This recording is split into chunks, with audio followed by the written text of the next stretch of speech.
68% of teens sleep with phones under their pillows or right next to their beds.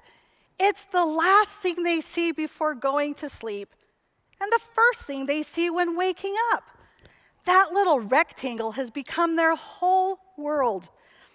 As a school counselor, one of the biggest concerns I hear from parents is that their children are overly attached to their phones and often isolate themselves. They hear scary statistics about the youth suicide rate and worry it's linked to what kids see on their screens. This is serious business. If you're like most parents I talk with, this probably scares you, and it should. But I also want to assure you there is another way, a healthier way to look at your child's phone. One of the first things parents do when a child misbehaves or isn't getting good grades is to take away their cell phone. They feel by limiting their exposure, they can control their child's behavior. However, we can't blame phones on all the things kids do. So what's the solution? How can we teach accountability but give phones more of a supporting role and not the director's chair? The key is to shift our lens as parents in how we view our child's relationship with their phone. Just like a student who's hungry has a hard time focusing in school, basic needs are essential in order to thrive. Your child's phone meets a different type of essential need. It plays a major role in how they communicate and connect. They often feel it's their lifeline to the world. Our role as parents is to help meet our children's need to feel safe, connected, and confident online. The first step is safety. But how can we help children feel safe online without policing their every move? Understand, kids today have digital fears. They worry about being cyberbullied, shamed online for their opinions, or simply don't know how to control what shows up on their screens. You can create online safety by teaching them to trust their instinct.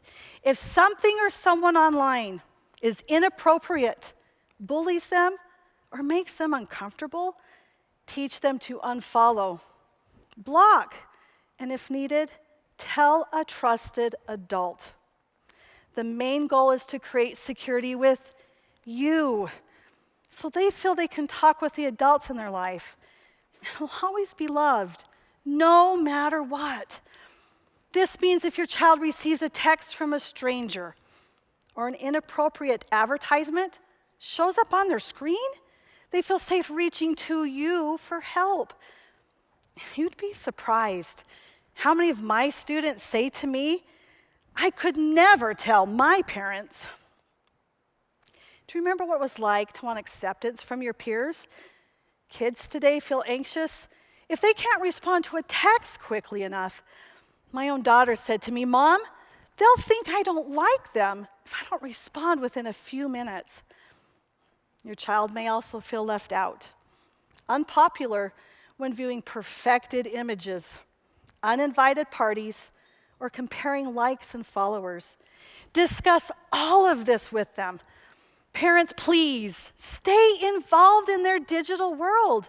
Don't be afraid to set limits on usage, but focus on building trust with you, helping them feel empowered that they can control what shows up on their screen without you looking over their shoulder every minute.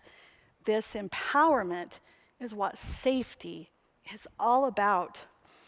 Next, connection. Did you know you could utilize your phone to enhance your relationship with your child? Consider this.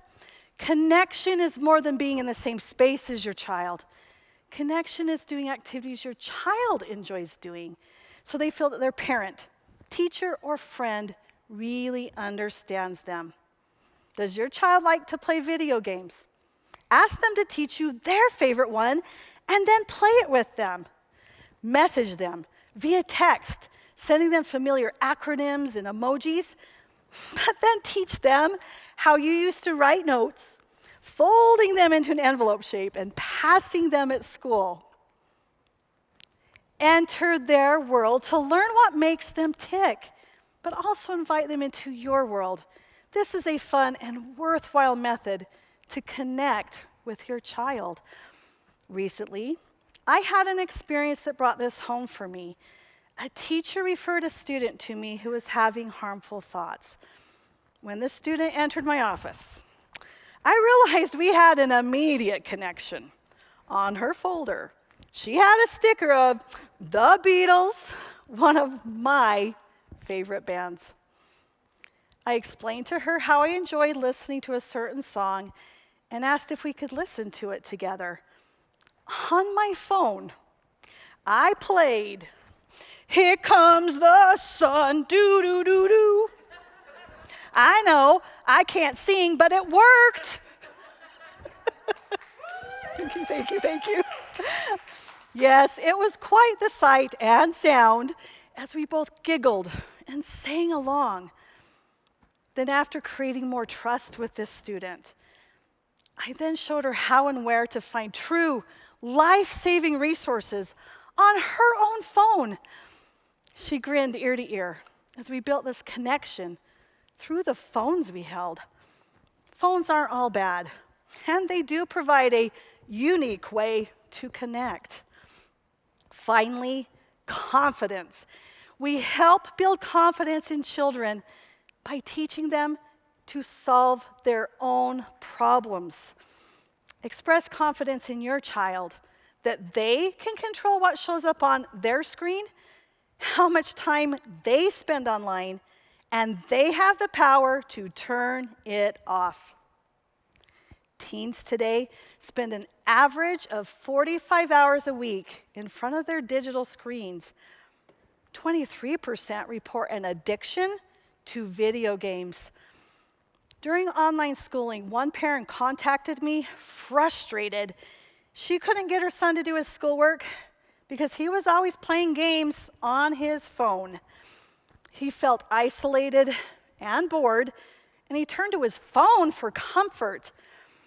As time went on, teachers discovered that many other students were also struggling, feeling sad, lonely, and even scared.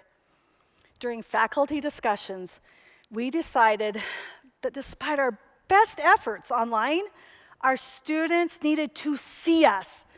So we pulled together and decided to visit each and every student through a teacher parade. We decorated cars and drove through neighborhoods. Students and parents lined the sidewalks, and spirits soared. They waved, so we cheered and cried tears of joy at the same time. For children, trusting adults creates safety. Being valued helps them feel connected. Once these students realize that relationships can continue, even creatively, their confidence increased. Once children feel safe, connected, and confident, they naturally thrive with the ability to make wise decisions regarding phone use. Phones aren't all bad if we choose to use this amazing technology to build humanity, unite, solve problems, and meet children's needs, just as I express confidence in my students. I have so much confidence in the parents of today.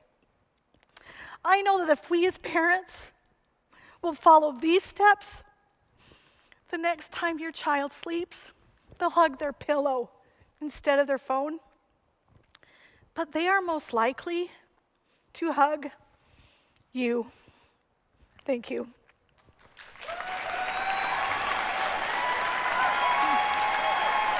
Thank you.